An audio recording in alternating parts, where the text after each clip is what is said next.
Hello everyone, welcome back to another video, and today I am going to be teaching you guys how to paint something. Some of you guys liked my cherry branch painting, so I'm decided I'm going to teach you guys how to make that. Today I'm working on a much smaller scale. I'm using a 6x8 inch canvas instead of my usual larger canvas, but it doesn't really matter. The only difference is the size, so it's only less paint for me to use. Anyway, let's get into step one. First things first, we're gonna mix our paints. My palette looks way cleaner on screen than it does in real life.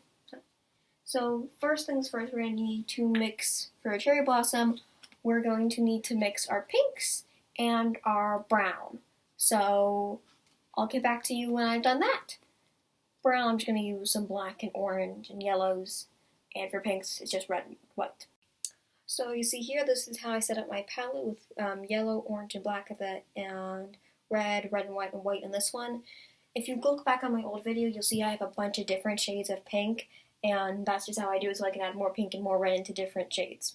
And if we go into our actual canvas, so I pick a whiter, like a more square brush. Can't really see it on screen, but it's a bit more of a square brush, and basically what I'm going to do is I'm going to kind of sketch out where I want the branch to be, and there we go, and that's just the base of our branch. Obviously we're going to put some little things that come off of it, but basically that's what the base of it's going to look like. Obviously we're going to way too much. We're going to put more ticks off, and we're obviously going to lighten it up a bit. So we're going to just add little, I don't know why I'm calling them ticks, they're also branches, the little branches that come off our base branch to make it dead. We're probably going to add more, but this is just that. And you can pause the video at any moment if you need some time to catch up, because I know I'm going a bit fast. You can really add little branches wherever, but I suggest adding like 3 to 4, depending on how big your canvas is and how big and thick your base branch is. I'm going to add 4. You could go all the way up to like 6 or 7 if you have a really big canvas.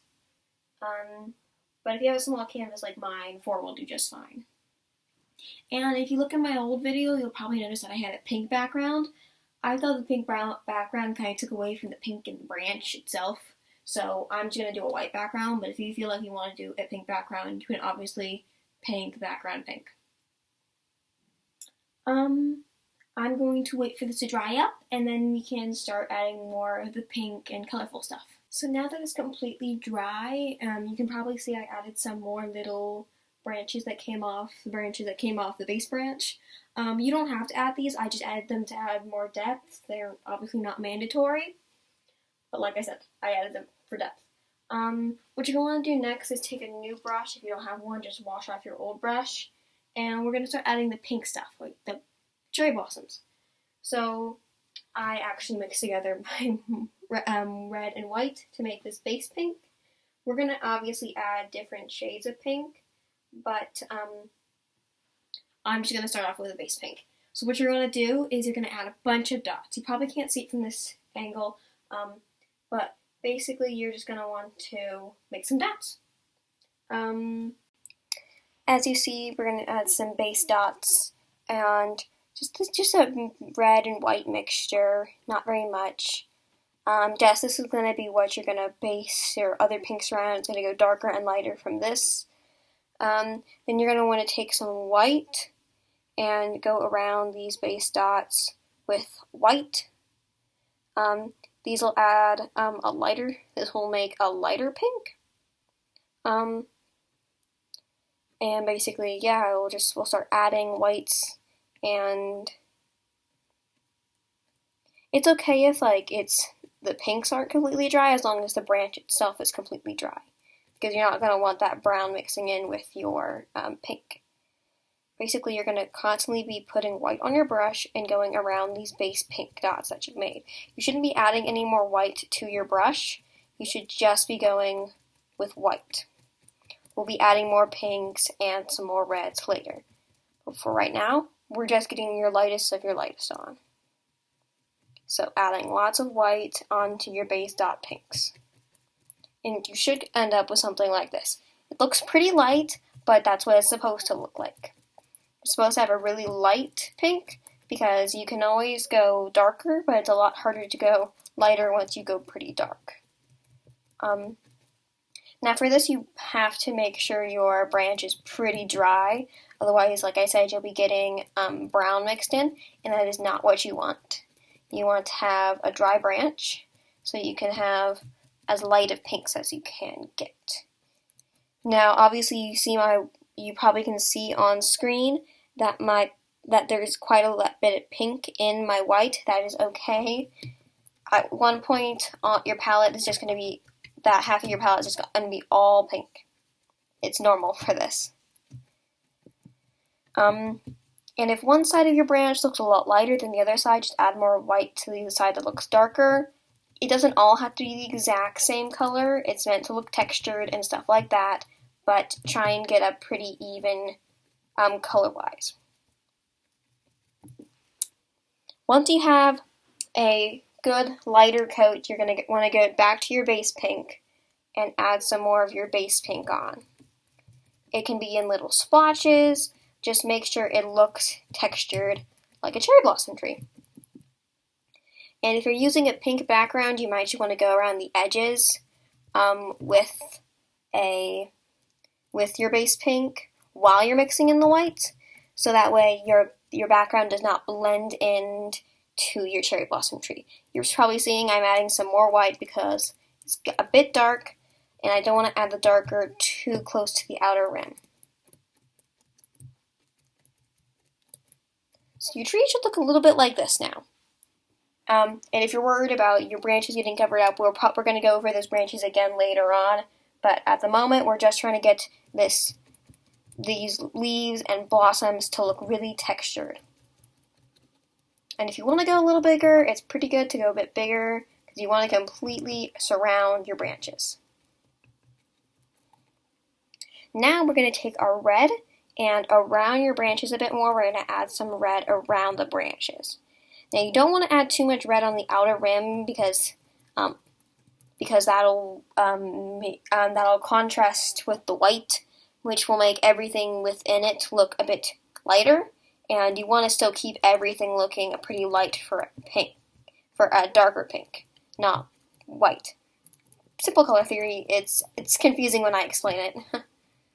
And if everything seems to be getting a little darker, you can always add more white, but if you like the darker color, that's okay. And it should look a little something like this at this point. If you feel like it's getting a little too messy, you can always go over it again now, but now that we have our base layer of leaves, we're going to wait for this to dry, and then we're going to go for the branches again. Now that the paint is semi-dry, it doesn't have to be completely dry. It has to be completely dry for to add the flowers, but not to paint over them because, yeah. So what I'm going to do now is go back over the branches that I've made with black and with orange to, emphasize back on the branches because obviously they got covered up by the pink. Like so. And basically, while it was drying, I kind of pushed it back with the butt of my paintbrush, so I would be able to see where my branches were. You don't have to do this, I just find it easier to go over them, because obviously I tried to avoid them while painting the flowers on, knowing I would go over them in the future. But if you didn't, and you kind of just forget where it is, it's okay. Try and just guess where you put them. It's not that easy, I know that, but basically what I'm doing is emphasizing back on the branches so you can see them, because they obviously just got devoured by the pink of the blossoms. After this, we're going to go to the background, and you'll be able to see Because with the old one I did a pink background, it was a bit hard, and because this one I obviously did it lower and there's a lot more on the top than there was on the bottom. I'm going to add some falling leaves on the bottom and a bit on the top, and then you're going to have to finish painting, but obviously you've still got a couple more steps to go.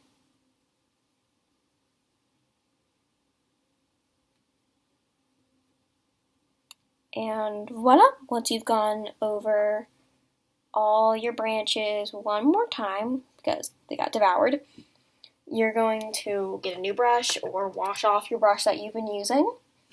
I'm going to get a new brush because I have a ton of brushes. And you're going to take some of your base pink and just, add some little falling flowers. And then you're going to take some white and blank, blank. You're not going to blend these together, but you're also not going to wash off your brush between changing colors. That way, they kind of stick. And voila, you got that. And then you want to do the same with the top. And if you've got a pink background, be careful because depending on what pink you use for your background, your flowers may blend into the background. So just be careful with that if you decide to color your background pink. And with the finished flowers, voila, got your finished painting. Hope you enjoyed, and I'm going to do a lot more instructional videos like this.